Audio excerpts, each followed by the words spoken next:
ॐ तव कथामृतं तप्तजीवनं कविभिरीडितं कल्मषापहं श्रवणमङ्गलं श्रीमदाततं भुवि गृह्णन्ति ये भूरिदा जनाः।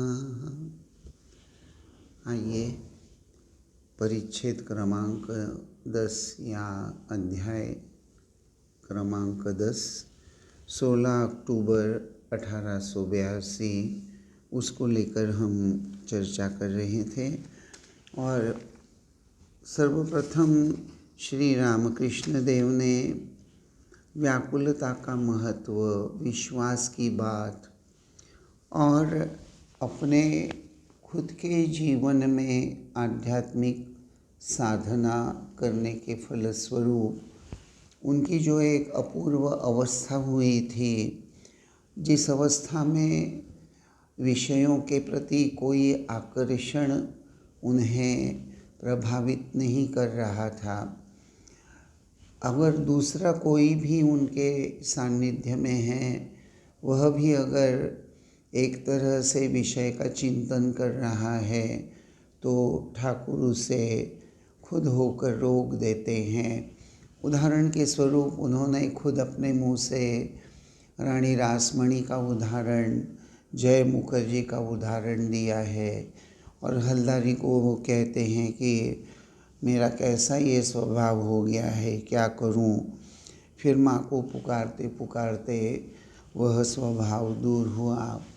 तो एक तरह से इस संपूर्ण परिच्छेद में साधना के जो एक एक अंग होते हैं, प्रार्थना भी एक साधना का प्रधान अंग है।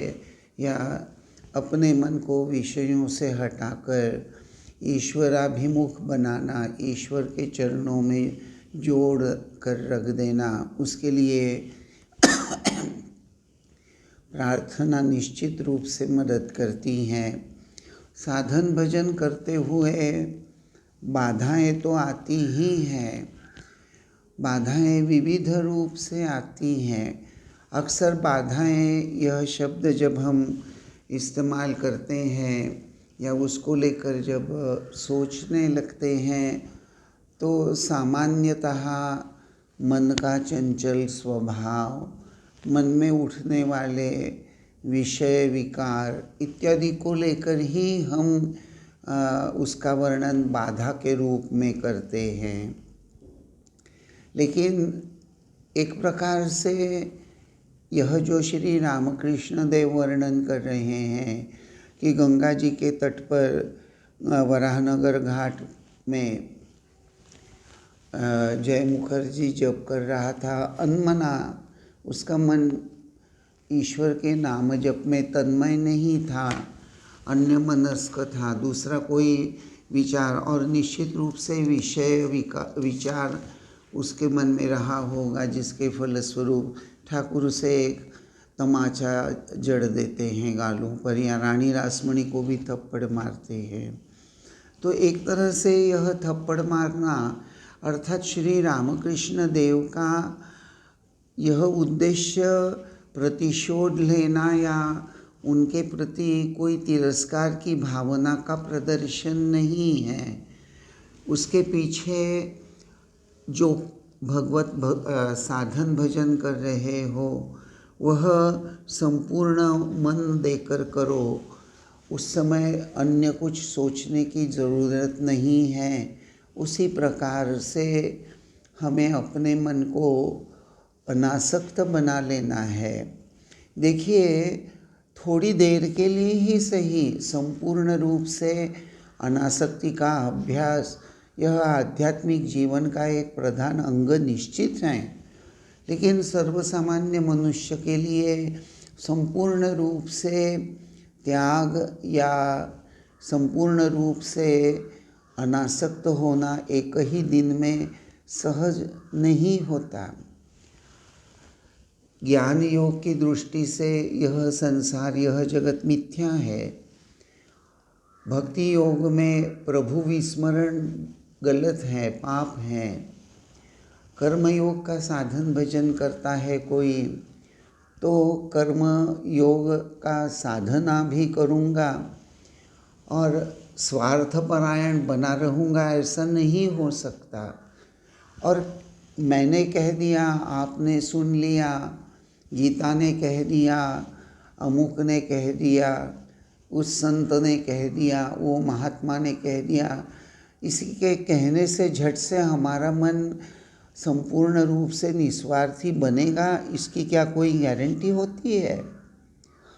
अक्सर यही हमारा अनुभव है कि ये सभी बातें बहुत कठिन हैं, आसान नहीं हैं, और इस सब को लेकर हम बड़े उद्विग्न भी रहते हैं।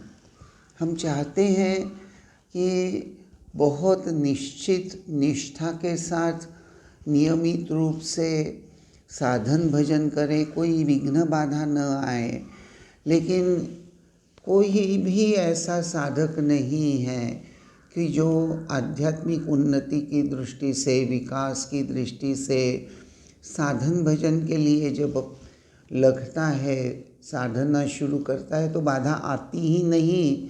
यह बिल्कुल गलत है।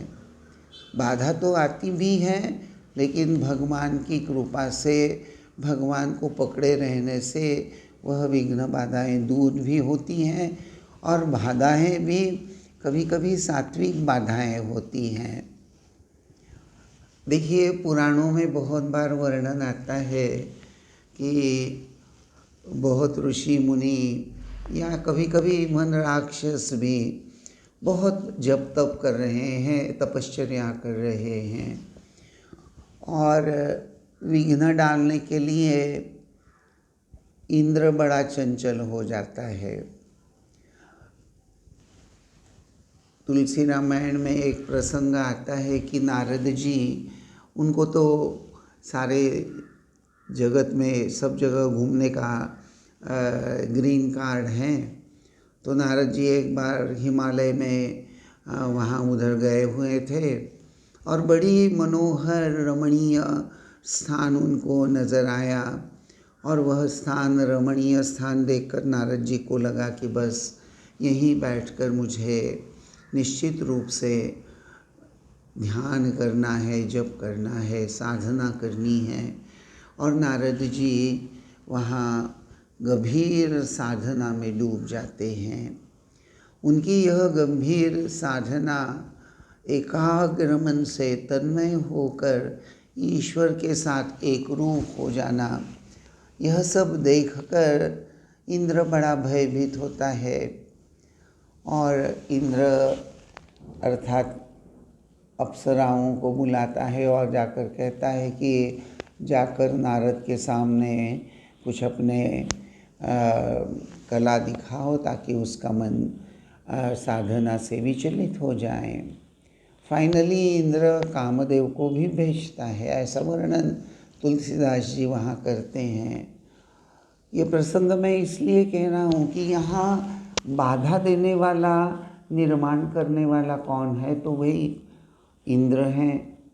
तो इंद्र कौन है? लेकिन वास्तविक देखा जाए तो इंद्र यह एक ऐसा पद है जहाँ ऐसे पुराणों में वर्णन आता है कि अगर आप 100 अश्वमेघ यज्ञ करते हैं तो आप इंद्र का पद प्राप्त कर लेते हैं। तो इंद्र यानी एक अत्यंत सात्विक मनोवृत्ति का तपस्वी, ऐसी एक व्यक्ति जिसको पद और अधिकार भी प्राप्त हो गए हैं, लेकिन वह है तो सात्विक। अगर आप केनोपनिषद का अध्ययन करते हैं तो वहाँ भी वर्णन आता है कि देवासुर संग्राम हो जाता है। वैसे हर मनुष्य के अंतर जगत में सद्गुण वर्सेस दुर्गुण, इनका संग्राम बहुत बार सतत जैसे चल ही रहा है। कभी दुर्गुण जीत जाते हैं तो कभी सद्गुण।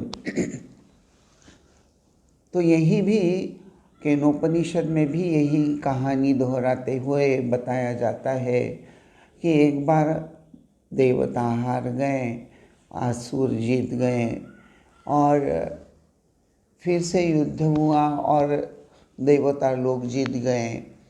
तो देवता लोग जीत गए तो सभी लोग बड़ा जश्न मना रहे थे, आनंद मना रहे थे। सब देवताओं को, इंद्र आदि देवताओं को लग रहा था कि उनकी शक्ति सामर्थ्य से विजय हुआ है। वास्तविक यह जय उस ब्रह्म शक्ति का परिणाम होता है। लेकिन देवताओं को लगता है कि भाई हम अपने परिश्रम से, अपने बल से, अपने शौर्य से हमने असुरों को पराभूत किया है, राक्षसों को पराभूत किया है। और उनकी यह गलत धारणा दूर करने के लिए एक जैसे नाटक होता है और वहाँ एक यक्ष प्रकट होता है, एक दिव्य पुरुष व्यक्त होता है, ऐसा वर्णन आता है।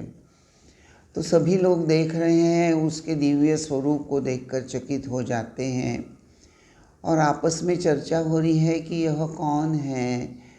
कोई कहता है नहीं भाई नहीं पता, ये तो बहुत अपरिचित सा लग रहा है। फाइनली देवता इंद्र को कहते हैं कि आप हमारे राजा हैं, देवताओं के राजा इंद्र होते हैं, तो आप राजा हैं तो आप ही इसका ज़रा अन्वेषण कीजिए, खोज कीजिए कि ये कौन दिव्य व्यक्ति हैं। तो पहले वायु गया, अग्नि गया, ऐसा वर्णन आता है। तो वो लोग नहीं जान पाते। वायु जब जाता है और तो वायु कुछ बोले उसके पहले ही वह यक्ष पूछता है कि आप कौन हैं। तो वायु कहता है कि मैं मातरिश्वा, मैं वायु हूँ। तो बोले आप क्या कर सकते हैं, आपकी क्या ताकत है। तो वायु कहता है कि मैं दुनिया की हर चीज़ को उड़ा सकता हूँ, मेरे में इतनी शक्ति है, दुनिया उड़ा दूँगा। तो बोले अच्छा, बहुत बड़ी ताकत है आपकी। और वहाँ एक वह घास का, कुशाग्रास का एक सूखा हुआ वह एक टुकड़ा यक्ष डाल देता है सामने और कहता है जरा इसको उड़ा कर तो दिखाओ। वायु देवता बहुत प्रयास करते हैं लेकिन नहीं उड़ा पाते, लज्जित हो जाते हैं और वापस चले जाते हैं। सब पूछते हैं कौन, पता लगाया? तो बोले नहीं भाई, समझ में नहीं आया। अपने हार की बात नहीं बोलते। लेकिन फिर अग्नि जाता है, फिर से अग्नि कुछ वार्तालाप करे इससे पहले ही वह दिव्य पुरुष यक्ष अग्नि से पूछता है आप कौन है। तो बोले मैं जात वेद, मैं अग्नि हूँ। तो बोले क्या कर सकते हैं? तो बोले सब दुनिया जला सकता हूँ, हर चीज़ जला सकता हूँ। तो बोले वो देखो सामने सूखा घास पड़ा हुआ है, ज़रा उसको जलाकर तो दिखाओ। तो अग्नि भी उस सूखे घास को, कुशाग्रास को जला नहीं पाता, लज्जित होकर आ जाता है। फाइनली सभी देवता कहते हैं इंद्र को भाई तुम ही जाओ, तुम तो राजा हो हमारे, तुम्हें तो खोज लगाना ही है। और जब इंद्र जाता है तो वह यक्ष देवता अंतर्धान हो जाते हैं, गुप्त हो जाते हैं। और इंद्र मन ही मन सोचने लगता है कि ये क्या हो गया, इस दिव्य पुरुष ने तो मुझसे बात करना ही ठीक नहीं समझा, उन्होंने तो मुझे पूरा छोड़ ही दिया। मेरे पहले वायु देवता, अग्नि देवता गए तो उनसे कम से कम उन्होंने तो वार्तालाप तो किया, तो मैं क्या इतना गया गुजरा हूँ, मैं क्या इतना बुरा हूँ। एक तरह से इंद्र बड़ा ही अंतर्मुखी हो गया और अंतर्मुखी होने के पश्चात वह सोचने लगा कि मुझसे क्या गलती हुई, मैं क्या इतना खराब हूँ। और उसी वक्त वहाँ वर्णन आता है कि उमा हेमवती वहाँ प्रकट होती है और फाइनली इंद्र को वह ब्रह्म ज्ञान प्रदान करती है इत्यादि।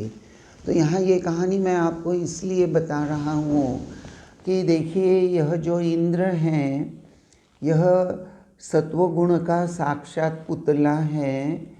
और फिर भी इसी के कारण देखिए वायु देवता या अग्नि देवता, उनको दुख तो हुआ है अपनी हार का, लेकिन उन्होंने अपने हार का या उसका अन्वेषण नहीं किया कि क्या हुआ, मुझ में क्या कमी है, ये खोजने का प्रयास नहीं किया। लेकिन इंद्र सात्विकता का एक प्रकार से संपूर्ण तेजस्वी बना हुआ, तो उसमें अहंकार की जो वृद्धि है, वह अहंकार इतना बड़ा है कि यह जो यक्ष ब्रह्म है जो अंतर्धान हो जाता है। लेकिन इंद्र सात्विक होने की वजह से ही अंतर्मुखी होकर अपनी गलती खोजता भी है। तो सत्वगुण का यह एक बड़ा गुण होता है। तो उसी तरह सात्विक अहंकार भी मनुष्य के जीवन में आध्यात्मिक उन्नति में बाधा हो जाता है। मैं नियमित रूप से साधन भजन करता हूँ, मैं नियमित रूप से जप करता हूँ, मैं नियमित रूप से भगवान का पूजन समंत्र बड़े सुंदर ढंग से करता हूँ। पूजा के लिए जो जो साहित्य लगता है पूरी तरह से उसको सजाकर संपूर्ण रूप से मैं जैसा शास्त्र में विधि के विधान के अनुसार पूजन करता हूँ। इसी को लेकर व्यक्ति कभी कभी अहंकारी हो जाता है, और यह अहंकार साधक के जीवन में बहुत बड़ी बाधा निर्माण करता है। श्री रामकृष्ण देव यहाँ अपनी एक उच्च आध्यात्मिक स्तर की बात छेड़ देते हैं, और उसमें अपने ही जीवन में साधना के काल में जो जो उनकी अवस्थाएं हो रही हैं, तो एक ऐसी अवस्था है कि उनको ईश्वरीय बातें सुनना ही अच्छा लग रहा है, और कोई साधन भजन कर रहा है तो वह सांसारिक चिंतन करे, यह उनको अच्छा नहीं लग रहा है। और अच्छा न लगना एक बात है, सीधे जाकर थप्पड़ लगा देना ये भी कोई बात है। जरा आप सोचकर देखिए कि आप जप करने बैठे हैं और आपको आपके घर के कोई बड़े बुजुर्ग ही से ही आकर थप्पड़ मार दे तो आप कितने नाराज़ हो जाएंगे। लेकिन ऑफ कोर्स रानी रासमणी या जय मुखर्जी नाराज़ नहीं हुए थे, वह उनकी सात्विक वृत्ति थी। वे समझ गए कि ठाकुर ने जो किया है उनका उद्देश्य बिल्कुल सही है। ईश्वर का नाम यानी ले तो भगवान का नाम जप रहे हैं, लेकिन ईश्वर चिंतन में मन न रखकर विषय चिंतन कर रहे हैं। ये तो गलत कर रहे हैं, ये तो बहुत ही ज़्यादा गलत है। और यह सब समझ में आने के कारण ही रानी रासमणी श्री रामकृष्ण देव से नाराज़ नहीं होती। लेकिन श्री रामकृष्ण देव नाराज़ हैं अपने आप को लेकर कि ये मेरा क्या हो गया, ये मेरा कैसा स्वभाव है। और वो कहते हैं कि मैं जगदम्बा से प्रार्थना करने लगा खूब। तो श्री रामकृष्ण जगदम्बा के दर्शन के लिए जिस प्रकार रो रो कर प्रार्थना करते थे, उसी प्रकार अपने दुर्गुणों से मुक्त होने के लिए भी जगदम्बा से प्रार्थना करते हैं। तो हर प्रकार से मनुष्य को साधन भजन के लिए जब प्रस्तुत होना है तो अंतःकरण में ईश्वर सर्वज्ञ है और वह सर्वशक्तिमान है, उसके कृपा से ही मैं साधन भजन करने में तत्पर हुआ हूँ और उसकी कृपा से ही सभी विघ्न दूर हो जाएंगे। कभी कोई अगर कठिन प्रसंग आता है तो मेरी निर्भरता भगवान पर होगी। यह बात जैसे श्री रामकृष्ण देव यहाँ हमें समझाते हैं। थोड़ा सा अब आगे का विषय उसका पठन करते हैं। शीर्षक हैं काशी में विषय संबंधी चर्चा सुनकर श्री रामकृष्ण का रुदन। उस अवस्था में ईश्वरीय प्रसंग के सिवा और कुछ अच्छा नहीं लगता था। वैषयिक चर्चा होते सुनकर मैं बैठा रोया करता था। जब मथुर बाबू मुझे अपने साथ तीर्थों को ले गए, तब थोड़े दिन हम वाराणसी में राजा बाबू के मकान पर रहे। मथुर बाबू के साथ बैठक खाने में मैं बैठा था और राजा बाबू भी थे। मैंने देखा वे सांसारिक बातें कर रहे हैं, इतने रुपए का नुकसान हुआ, ऐसी ऐसी बातें। मैं रोने लगा। कहा, माँ मुझे यह कहाँ लाई हो? मैं रानी रासमणी के मंदिर में कहीं अच्छा था। तीर्थ करने को आते हुए भी वे ही कामिनी कांचन की बातें। यह क्या? पर वहाँ दक्षिणेश्वर में तो विषय चर्चा सुननी नहीं पड़ती थी। श्री रामकृष्ण ने भक्तों से, विशेषकर नरेंद्र से जरा आराम लेने के लिए कहा और आप भी छोटे तख्त पर थोड़ा आराम करने चले गए। और यहाँ ये 10वें परिच्छेद का प्रथम भाग समाप्त हो जाता है। तो यहाँ भी हम देख रहे हैं कि श्री रामकृष्ण देव अपनी उस अवस्था का ही वर्णन थोड़ा आगे बढ़ाते हुए ये जो तीर्थ की बात कर रहे हैं कि मथुर बाबू के साथ श्री रामकृष्ण देव तीर्थ दर्शन गए हैं। उसमें विशेष रूप से वे बनारस भी गए हुए हैं, काशी में गए हैं, लेकिन वहाँ भी मथुर बाबू और राजा बाबू ये सब लोग रुपए पैसे को लेकर, अर्थात विषय चिंतन, जिसे लेकर श्री रामकृष्ण बड़े दुखी हुए हैं और वो रोने लगे, ऐसा कहते हैं। मैं रोने लगा। देखिए, हम में से हम कितना रोते हैं।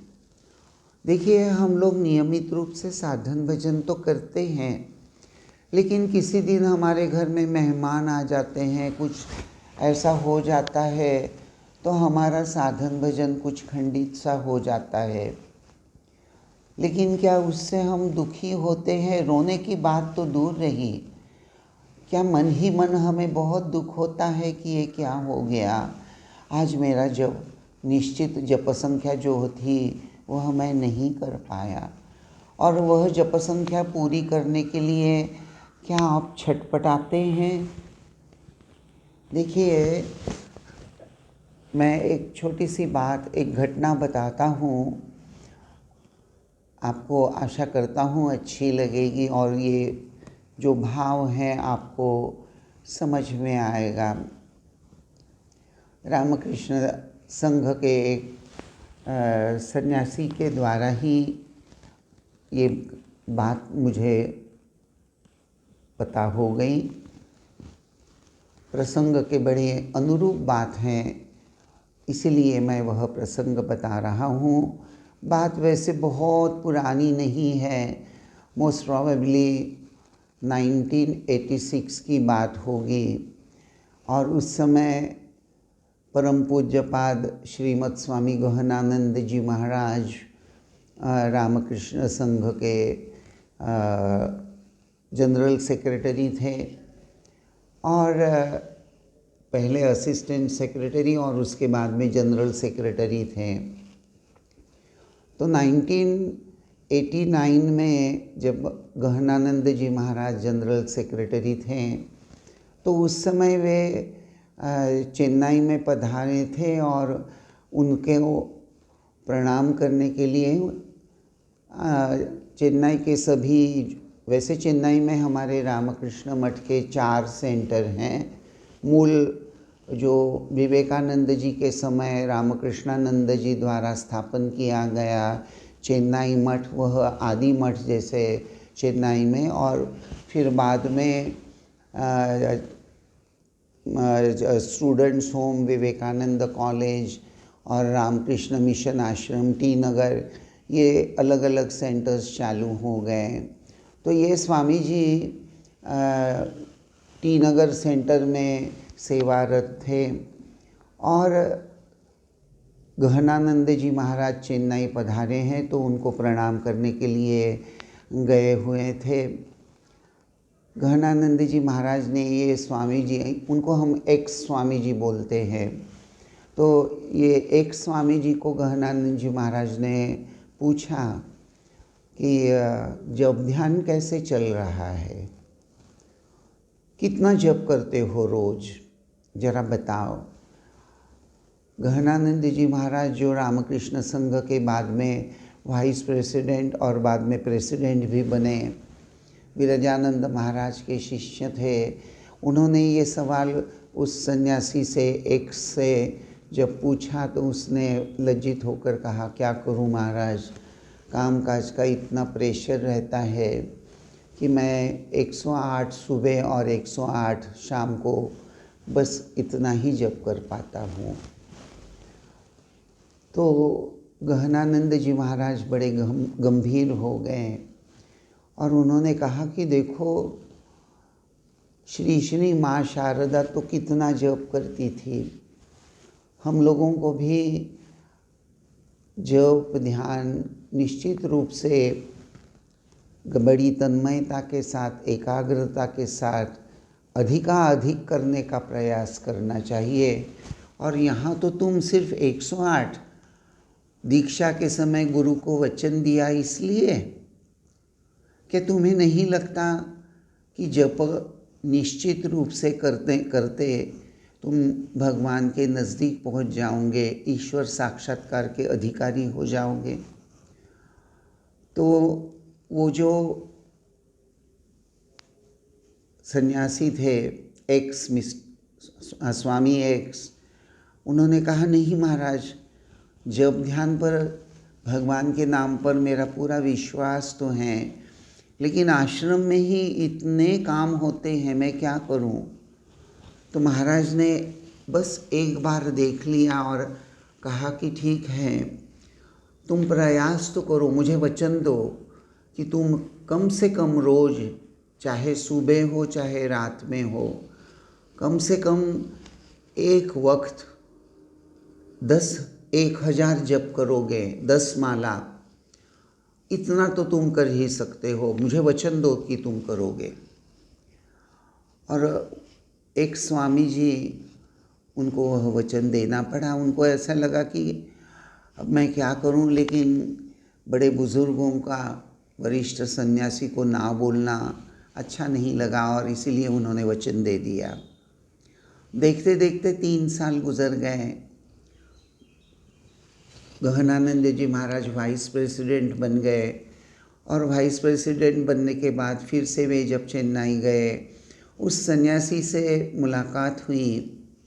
उसके चेहरे पर बहुत आनंद था और हंसते हंसते गहनानंद जी महाराज ने पूछा कि मिस्टर एक्स, हाउ मच जपा now you are doing, have you kept your words you gave me last time, वचन, तुमने मुझे पिछली बार वचन दिया था, तो क्या अपना वचन निभा रहे हो।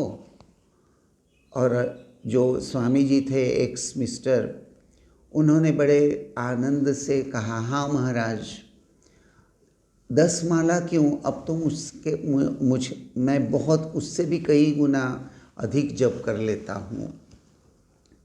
बोले, देखो, शायद तुम्हारा कामकाज कम हो गया क्या। तो बोले, नहीं महाराज, कामकाज वही है, लेकिन जब मैंने मन ही मन दृढ़ निश्चय कर लिया कि मैंने महाराज को वचन दिया है, वैसे वे मेरा कल्याण चाहते हैं, इसके आधार से शायद भगवान का ही यह आदेश है, तो भगवान के आदेश को मैं टाल कैसे सकता हूँ। और मैंने श्री श्री ठाकुर और श्री श्री माँ से खूब रो रो कर प्रार्थना करते हुए कहा कि माँ, मुझे शक्ति दो ताकि मैं जो वचन मैंने महाराज को, गहनानंद जी को दिया है, वह पूरी तरह से निभा सकूं। और बस एक दृढ़ संकल्प लेकर मैं रोज़ 10 माला यानी 1000 मिनिमम जप करने लगा। धीरे धीरे जप करते करते मुझे उसमें आनंद आने लगा।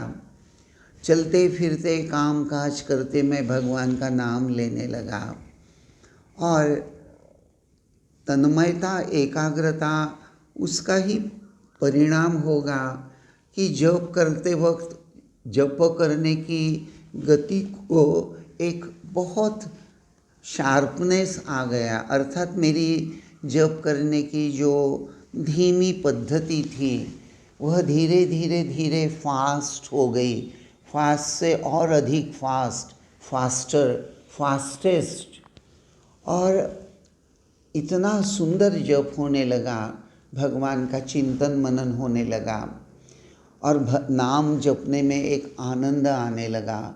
वह जो आनंद है वही आनंद मुझे अपने स्थान को जप के लिए जब बैठता था तो जब से उठने के लिए मुझे मेरा मन ही नहीं करता था, और धीरे धीरे 10 माला के बदले 15 माला, 15 माला के बदले 25 माला, मेरी संख्या बढ़ती ही गई और मैं सभी काम उसी तरह से बड़े सुचारू रूप से करने में समर्थ भी हुआ।